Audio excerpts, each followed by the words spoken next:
सबको नमस्कार। तो आज से हम द हिंदू न्यूज़ एनालिसिस करेंगे डे बाई डे। 10 अक्टूबर 2021 का न्यूज़ एनालिसिस क्या क्या है ये हम आज देखेंगे द हिंदू का। देखिए, जो भी चीज़ इंपॉर्टेंट है सिविल सर्विसेज एग्जामिनेशन के लिए हम उसी के ऊपर प्रिपरेशन करेंगे। तो आज देखिए 10 अक्टूबर 2021 का न्यूज़ एनालिसिस में पहला न्यूज़ है Why MHA tasked to monitor foreign funds for NGOs asked by Supreme Court. Although it looks like कि हमें NGO के बारे में या NGO मॉनिटर करने के लिए MHA ने ये टास्क क्यों लिया, ये सुप्रीम कोर्ट पूछ रहा है। इसके ऊपर ये आपका न्यूज़ है, लेकिन इनडायरेक्टली अगर इसको आप देखेंगे तो ये इंटरनल सिक्योरिटी के ऊपर ये मेनली न्यूज़ है। ये हमेशा याद रखिएगा, ये मेंस पर्सपेक्टिव के लिए वेरी वेरी इंपॉर्टेंट सोच लीजिए, ठीक है। तो क्यों ये इंटरनल सिक्योरिटी के ऊपर बेस करके है ये हम देख लेते हैं। देखिए, कह रहा है according to intelligence bureau inputs has shown the foreign funds entering into India were used to fund activities that destabilize national peace and security. तो इंटेलिजेंस ब्यूरो जो है उसका कहने का उनके मुताबिक ये है कि ये जो फंड्स आ रहे हैं एनजीओ के नाम पे, ये मेनली यहाँ पे हमारा देश का जो पीस है एंड सिक्योरिटी है इसको ख़राब करने के लिए भेजा जा रहा है एनजीओ के थ्रू, ये उनका मानना है। इसीलिए इसके ऊपर सोचा गया है, इसके ऊपर ज़्यादा से ज़्यादा लक्ष्यपात किया जा रहा है। That is an element. तो इसके बारे में कुछ और भी बताया है तुषार मेहता, इन्होंने कुछ बताया है। तो क्या बताया है? That is an element of national security integrity of the nation involve here, why should someone sitting in foreign country पे। तो वो लोग ये बोलना चाह रहा है कि कोई बाहर की देश में है वो हमारा देश में क्यों पैसा डालेगा। Every transaction is watched by MHA from the very beginning, money has come to fund Naxal activities. उनका मानना यह है कि ये नक्सल एक्टिविटीज़ के लिए भेजा जा रहा है। ये हमारा पहला चीज़ है जो इंटरनल सिक्योरिटी के ऊपर बेस करके है। दूसरा न्यूज़ देख लेते हैं। दूसरा न्यूज़ है 550 teams to control open burning, ठीक है, ओपन बर्निंग के ऊपर ये है। तो न्यूज़ में क्या है? Government to increase tankers of 400 sprinklings driven, IIT Bombay team studying impact of smoke tower. तो यहाँ पे प्रीलिम्स पर्सपेक्टिव के लिए हमें स्मोक टावर पढ़ना पड़ेगा। एक्चुअली बात क्या है यहाँ पर कि दिल्ली का जो पॉल्यूशन है, एयर पॉल्यूशन है, इसको कम करने के लिए ये स्मोक टावर बिठाया जाता है। मानना यह है कि ये it is expected to reduce particulate matter of 50% in the area, 50% तक कम कर सकते हैं, ये ऐसा मानना है। और कुछ स्मोक टावर में समझ लेते हैं। Smoke tower, the smoke tower is one of the devices to control air pollution, ठीक है। तो स्मोक टावर अगर पूछे तो आपको समझ में आ जाना चाहिए ये एक डिवाइस है। Lastly the filtering being installed would use carbon nanofibrils as a major component.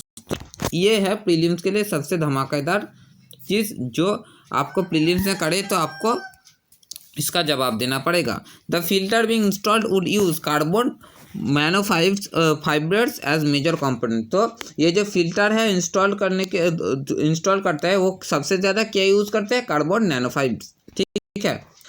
Third news है, देखिए हम ऐसे ही जल्दी जल्दी पढ़ेंगे, ज़्यादा टाइम वेस्ट नहीं करेंगे, क्योंकि सिविल सर्विसेज में 2022 के लिए जो प्रिपेयर कर रहे हैं उनके लिए भी टाइम एक बहुत बड़ा मैटर है। 50 मिनट का वीडियोस नहीं बनता, जो बनाता है वो लोग टाइम वेस्ट करता है, ये सबसे बड़ा बात है, ठीक है। उसके बाद देखिए न्यूज़ तीसरा जो न्यूज़ है वो क्या है? तीसरा न्यूज़ ये है supreme court Kerala bats for new dam of Mullaperiyar dam. तो ये बहुत दिनों से चल रहा है, लेकिन हमें प्रीलिम्स के लिए ये सारी चीज़ें जानना है, इसीलिए हम फिर से रिवाइज भी कर सकते हैं और इसको पढ़ भी सकते हैं अगर नया है तो। देखिए ये जो डैम है लोकेटेड है कहाँ पर? मुलियार एंड प्रियार्स रिवर इन केरला। तो डैम किसके ऊपर है? दोनों रिवर के ऊपर ही है केरला में, ठीक है।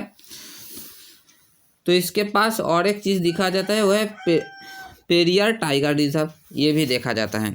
उसके साथ साथ पेरियार रिवर जो है इसके बारे में हम थोड़ा जान लेते हैं। ये रिवर से थोड़ा बहुत जियोग्राफी में सवाल आ जाता है तो हमको ये पढ़ना चाहिए। तो पेरियार है the longest river of Kerala, also known as the lifeline of that state source. ये ज़रा ठीक कर लीजिएगा, स्टेट होगा STAT, okay.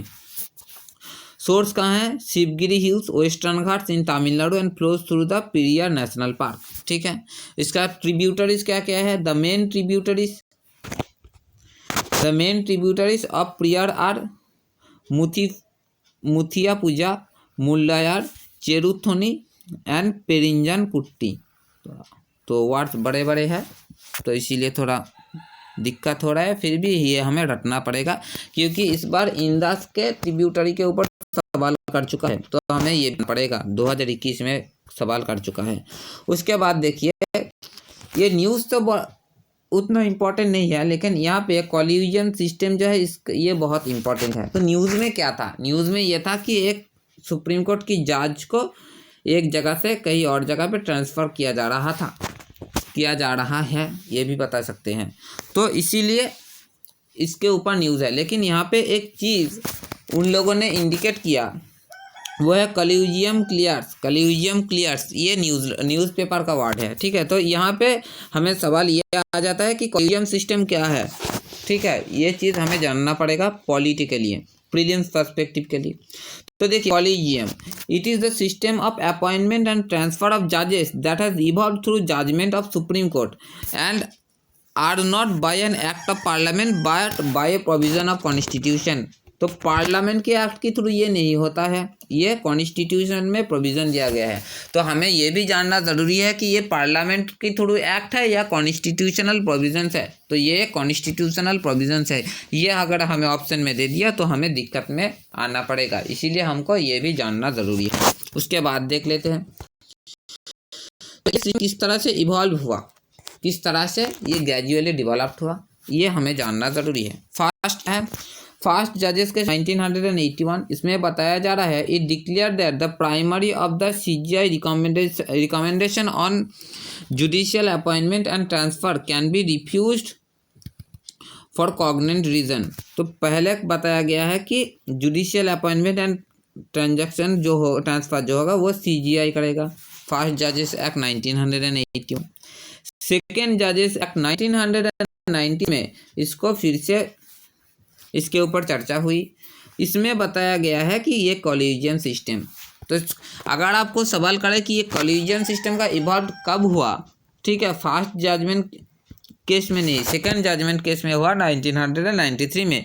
AC introduce the collegium system holding the consultation really mean concurrence, ठीक है। तो इसके ऊपर तो इसमें क्या बताया गया, added that it was not the CGI individual opinion but an institutional opinion formed in consultation with 2 senior most जजेस। तो इस पर बताया गया कि CGI अकेला नहीं करेगा, इसके साथ 2 और मोस्ट सीनियर जजेस, मतलब 3 मेंबर्स बेंच होगा, ठीक है।